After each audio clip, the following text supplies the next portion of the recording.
Welcome to Arpita's kitchen. অর্পিতার রান্নাঘরে আপনাদের সকলকে জানাই স্বাগত। এখন চলছে কড়াইশুঁটির লাস্ট সিজন, তাই এই সিজনেই বানিয়ে ফেলুন কড়াইশুঁটির খাস্তা কচুরি।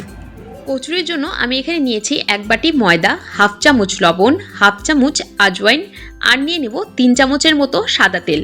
তেল দিয়ে ভালো করে ময়াম দিতে হবে।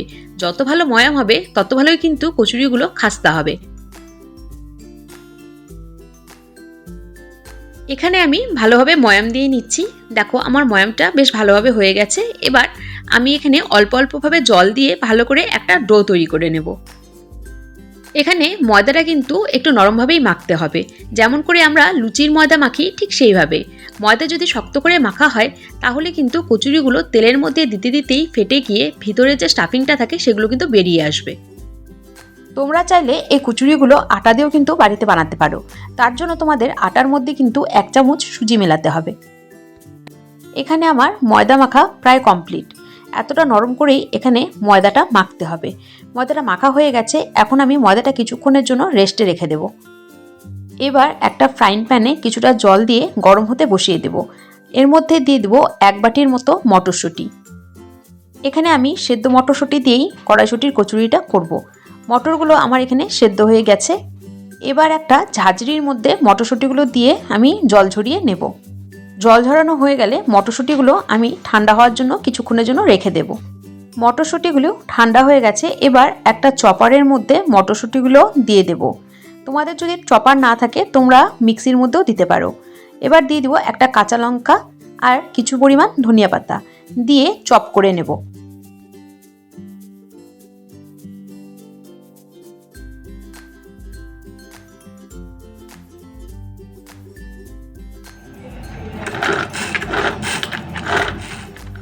স্টাফিংয়ের জন্য এখানে আমার মটরশুঁটি কুচনো হয়ে গেছে। এবার একটা কড়াই বসিয়ে তাতে সামান্য তেল দিয়ে ফোড়নে দিয়ে দেব হাফ চামচ জিরা, হাফ চামচ মৌরি আর দিয়ে দেব হাফ চামচ হিং। এখন দিয়ে দেব 1 চামচের মতো কুচনো আদা দিয়ে ভালো করে ভেজে নেব। ভাজা হয়ে গেলে আমি এর মধ্যে দিয়ে দিব চপ করে রাখা মটরশুঁটিগুলো দিয়ে ভালোভাবে নাড়াচাড়া করে নেব। এবার এর মধ্যে অ্যাড করব কিছু মশলা। দিয়ে দেব জিরার গুঁড়া, ধনিয়ার গুঁড়া, লঙ্কার গুঁড়া আর দিয়ে দেব চাট মশলা। দিয়ে ভালোভাবে মটরশুঁটির সাথে মশলাগুলো মিশিয়ে নেব।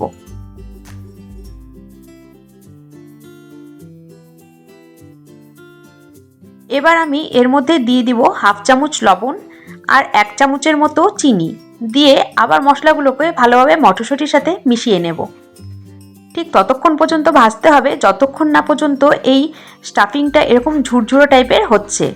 সবশেষে 1 চামচ গরম মশলা দিয়ে ভালোভাবে মিশিয়ে নেব। মটরশুঁটির কচুরির জন্য স্টাফিং আমাদের রেডি। এবার এটা কড়াই থেকে নামিয়ে আমি কিছুক্ষণ ঠান্ডা হওয়ার জন্য রেখে দেব।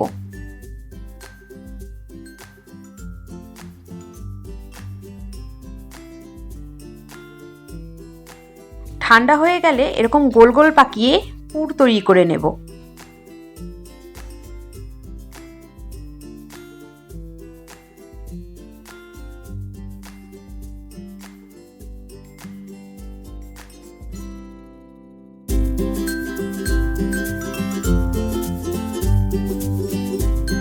এবার যে ময়দাটা মেখে রেখেছিলাম সেটা আরেকটু ভালোভাবে মেখে নেব।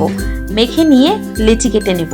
আমি এখানে চাকু দিয়ে লেচি কাটছি, তাতে প্রত্যেকটা লেচি সমান হয়। তোমরা হাত দিয়েও এই লেচিগুলো কেটে নিতে পারো। এবার লেচিগুলো কেটে আমি গোল গোল করে পাকিয়ে নেব।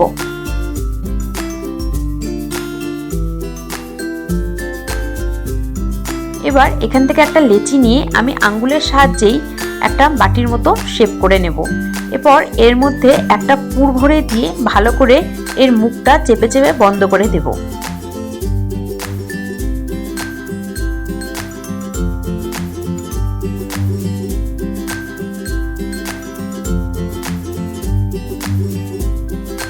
এবার আমি হাতের তালুর সাহায্যে এটা কচুরির মতো শেপ দেব। এখানে আমি কচুরিগুলো একটু ছোট সাইজের বানাবো, তাতে ভাজতেও আমার সুবিধা হবে আর হলো টাইমটাও একটু কম লাগবে। আমি এখানে তোমাদের জন্য আরেকটা বানিয়ে দিচ্ছি যাতে তোমাদের বুঝতে সুবিধা হয়।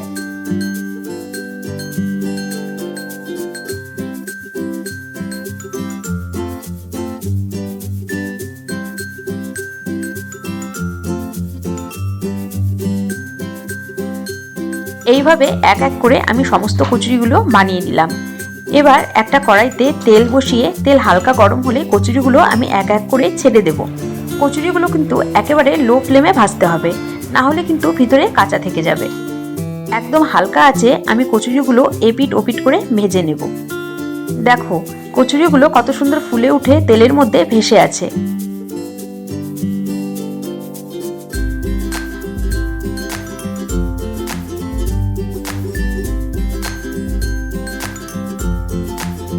কচুরিগুলিতে কালার চলে এসেছে। এখন এই মুহূর্তে আমি দিয়ে দিব বেশ কিছু কাঁচা লঙ্কা। কাঁচা লঙ্কা ভাজা দিয়ে কচুরি খেতে কিন্তু দারুণ লাগে। কচুরিগুলো আমার ভাজা হয়ে গেছে আর লঙ্কাগুলো আমার ভাজা হয়ে গেছে। প্রথমে আমি লঙ্কাগুলো তেল থেকে তুলে নেব, তারপর কচুরিগুলো আমি এক এক করে তেল থেকে তুলে নেব।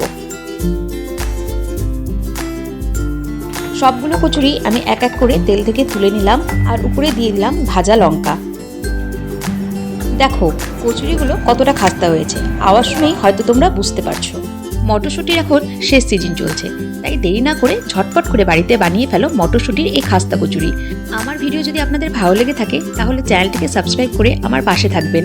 আর এই কচুরি কিন্তু অবশ্যই বাড়িতে ট্রাই করে কেমন হলো খেতে সেটা কিন্তু আমাকে কমেন্ট বক্সে কমেন্ট করে জানাবেন।